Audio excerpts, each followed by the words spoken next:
যে ভলিউমের বিজনেসটা আমরা এখন ইউএস এর সাথে করছি, প্রায় $8 বিলিয়ন একটা ম্যাসিভ এক্সপোর্ট যাচ্ছে আমাদের এখান থেকে। এইটা রাতারাতি রিপ্লেস করা সম্ভব না আমি যদি বলি। আর ইউরোপিয়ান মার্কেটে অলরেডি আমরা নিটে, আমাদের মেইন এক্সপোর্টটা হয় নিট। সেই ক্ষেত্রে আমরা কিন্তু খুব হাইলি ভ্যালুয়েডেড প্রোডাক্ট করছি, বাট আমাদের যদি প্রোডাক্ট বাস্কেট দেখেন সেখানে খুব হাইলি ভ্যালুয়েডেড প্রোডাক্টের পরিমাণ কম। তা আমরা যে আইটেমগুলো ইউএসএতে করছি সেই পরিমাণ ভলিউম এই মুহূর্তে আমাদের এক্সিস্টিং সবচেয়ে অ্যাক্টিভ মার্কেট যেটা ইউরোপিয়ান ইউনিয়নের, সেখানে এই ভলিউম অ্যাকোমোডেট করা সম্ভব না।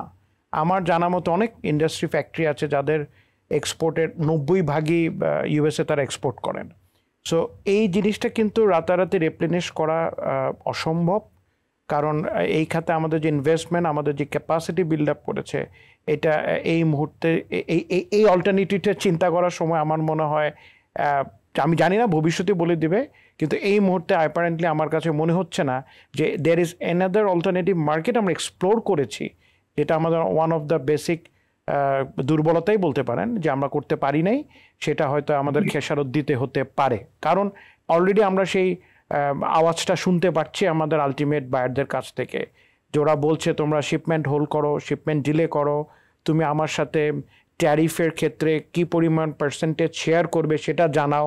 যেমন আজকে আমার একজন বায়ার বলছিলেন উনি ডিসিশন দিয়ে দিয়েছেন যে ঠিক আছে তুমি আমার এফওবি থেকে আমি 10% শেয়ার করব। এখন উনি যদি 10% শেয়ার করে, ওনার আসলে সিএম বলেন বা তার ভ্যালুয়েশনের পার্ট ইজ গন। তা এখন উনি মালটা ফেলে রাখবেন না এক্সপোর্ট করবেন, কারণ এখানে ফেলে রাখলে পরে ওনার যে লোকাল দায়টা আছে বা ইন্টারন্যাশনাল যে দায়টা আছে ওটা উনি দিতে পারবেন না। আসলে এখন একটা ত্রিশঙ্কু অবস্থার ভিতরে আমরা এক্সপোর্টাররা আছি, এবং আমরাও দেখছি আমাদের যে ক্রয়াদেশ কাপড়ের বা সুতার, এটাও কিন্তু ক্রমাগত কমছে, এটার ইনকোয়ারিগুলো আমরা কম দেখতে পাচ্ছি। সো এটা গেল একটা ইস্যু। আর সেকেন্ড একটা ইস্যু আমি যদি একটু বলি, যেমন দেখেন আসলে আমরা বারবারই বলে আসছিলাম বিটিএম এর সাথে আমাদের ইউএস কটন অ্যাসোসিয়েশনের, ন্যাশনাল কটন কাউন্সিল বোর্ডের খুব রেগুলার যোগাযোগ হয়। আমরা প্রায় 15-16 মিলিয়ন বেল তুলা প্রতি বছর আমরা ইম্পোর্ট করি। আমাদের যদি টোটাল ইম্পোর্ট ফিগারটা বলি, তাহলে আমাদের প্রায় 3.3 বিলিয়ন অ্যান্ড 3.9 বিলিয়ন গত 2024 এবং 23 আমাদের কটন ইম্পোর্ট হয়েছিল। বাংলাদেশ কিন্তু পৃথিবীর second largest cotton importing nation. এটা আমরা অনেকেই হয়তো জানি না যে আমাদের কটন ইম্পোর্টিং নেশন হিসেবে আমরা হলাম পৃথিবীর দ্বিতীয়, এবং আমাদের 7.5, আমি একটু ঠিক করে বলি, আমাদের 7.5 মিলিয়ন বেল তুলা আমরা 2023-24 সালে আমরা ইম্পোর্ট করেছি। এখানে খুব বড় সিগনিফিক্যান্ট ব্যাপারটা হলো, আমরা কিন্তু প্রথম থেকেই বলছিলাম যে ইউএস কটন দিয়ে যদি কোনো সুতা বানিয়ে ওই সুতার থেকে তৈরি কাপড় দিয়ে গার্মেন্টস বানিয়ে যদি আমরা এক্সপোর্ট করি, তুমি আমাকে এখন একটা প্রেফারেন্সিয়াল ট্যারিফ রেট দাও। আমাদের মাত্র ইম্পোর্টের 7.6% ফর ইউএস কটন, যেটার ভ্যালুতে হলো এখন প্রায় 270 বা 78 মিলিয়ন US ডলার এবং 0.66 মিলিয়ন বেল। আমি 7.6 মিলিয়ন বেল হলো আমার টোটাল রিকোয়ারমেন্ট বা আমার ইম্পোর্ট, সেখানে মাত্র আমার ইম্পোর্টের 7% তুলা আমি ইউএস থেকে আনছি। সো এই যে আমরা ইম্পোর্টের যে একটা কথা বলছি, ইনহেরেন্ট কিন্তু আমার একটা ক্যাপাসিটি আছে তুলা ইম্পোর্টের ক্ষেত্রে, কিন্তু বিভিন্ন বাধা বা প্রতিবন্ধকতার জন্য ওদের দাম কিছুটা বেশি, তাদের ভয়েজ টাইম অন্য তুলার চাইতে বেশি, এই জন্য আমরা পারি না। আমরা এখানে পলিসি যারা করছেন তাদেরকে বলেছিলাম যে ইউএস কটন ইম্পোর্টের ক্ষেত্রে যদি আমাদেরকে ইডিএফ রেট একটা প্রেফারেন্সিয়াল বেনিফিট দেওয়া হয়, তাহলে তো ইউএস কটন ইম্পোর্টটা বাড়বে, কারণ আমরা ইউএস কটন ইম্পোর্ট করতে চাই। এটি অন্য তুলার চেয়ে প্রথাগতভাবে বেটার ইফিসিয়েন্সি দেয় আমাদেরকে মিলে। দ্বিতীয়ত, ওরা আমাদেরকে স্ট্রংলি অ্যাডভোকেসি করেছে যে এখানে ওরা একটা বন্ডেড ওয়্যার হাউস করতে চায়, যেটা মিরসরাইতে নাকি কাজ শুরু হয়েছে আমরা জানতে পেরেছি, যেখানে ওরা কটন এনে রাখতে চায় ফ্রি ফ্যাসিলিটিতে, আমরা ওইখান থেকে তুলা কিনে ইউজ করব। বাট এগুলো তো সব আসলে প্ল্যানিং। এখন এইগুলোর স্ট্রং কমিটমেন্টগুলো কিভাবে ইকোড হয়েছে সেটা কিন্তু আমরা আসলে বলতে পারছি না। এবং এখানে কিন্তু ইউএস কটন অ্যাডভাইজার একটা স্ট্রং রোল প্লে করতে পারে, যে না বাংলাদেশের জন্য এই অ্যাডভোকেসিটা কিন্তু ওরা করতে পারে, কারণ এই মার্কেটটা তো ওদেরও দরকার। কারণ আপনি ভিয়েতনামকে দেখেন, কম্বোডিয়াকে দেখেন, পাকিস্তানকে দেখেন, দেয়ার ইম্পোর্ট ইজ, প্রত্যেকেরই কটন ইম্পোর্ট আমাদের চেয়ে কম, কারণ আমরা সেকেন্ড লার্জেস্ট ইম্পোর্টার।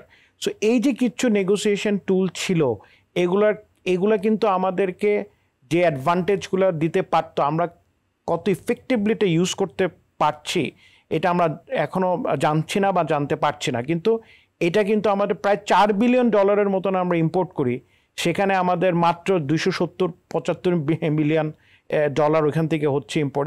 এই ডাটা ওদের কাছে আছে। এবং ইউএস কটনের যেই ফিউমিগেশনটা ছিল, এটা আমরা যে 2-2.5 বছর আগে আমরা উঠিয়েছি, আমরা আমাদের অ্যাসোসিয়েশন এবং ব্যক্তিগতভাবে আমি খুব এফেক্টিভলি আমরা কাজ করেছি। তো এই জিনিসগুলো কিন্তু ওরা খুব নেগেটিভলি দেখেছে যে তোমার একটা ফিউমিগেশন উঠাতে তোমার এতদিন লাগলো, সো তোমার এখানে কোনো একটা জিনিস ইমপ্লিমেন্ট হতেও তো অনেক সময় লাগে। সো আমি আসলে মনে করতেছি যে এই মুহূর্তে ট্যারিফ রেটটা যাই হোক, এইটার সবচেয়ে বড় জিনিসটা হলো আমার যারা কম্পিটিটর পাকিস্তান বা আমার পার্শ্ববর্তী দেশ ভারত, ভিয়েতনাম, কাম্বোডিয়া, ওদের সাথে আমার ট্যারিফের যদি একটা ভালো সাবস্টেন্সিয়াল গ্যাপ তৈরি হয়, definitely is going to affect us. এটাতে কোনো রকম মানে আমি কোনো শঙ্কা দেখছি না। এবং আরেকটা কথা বলে শেষ করছি, আমাদের পার্শ্ববর্তী দেশের their strategy to their total export textile policy is very aggressive. আপনি পার্শ্ববর্তী দেশে ওদের বিভিন্ন স্কিমে ওরা প্রেফারেন্সিয়াল ইন্টারেস্ট বেনিফিট দিচ্ছে, ইনভেস্টমেন্ট রিবেট দিচ্ছে।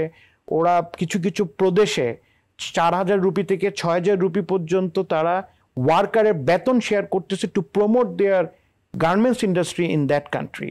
এখন অন টপ অফ দ্যাট যদি ওখান থেকে বেনিফিটটা যদি তারা একটা প্রেফারেন্সিয়াল বেনিফিট ট্যারিফ আমাদের থেকে পেয়ে যায়, তাহলে নো ম্যাটার হোয়াট ভাই, যত কিছুই হোক, কোনো বায়ার মানে এন্ড অফ দ্য ডেতে বেশি দাম দিয়ে পণ্য আমার থেকে কিনবেন না।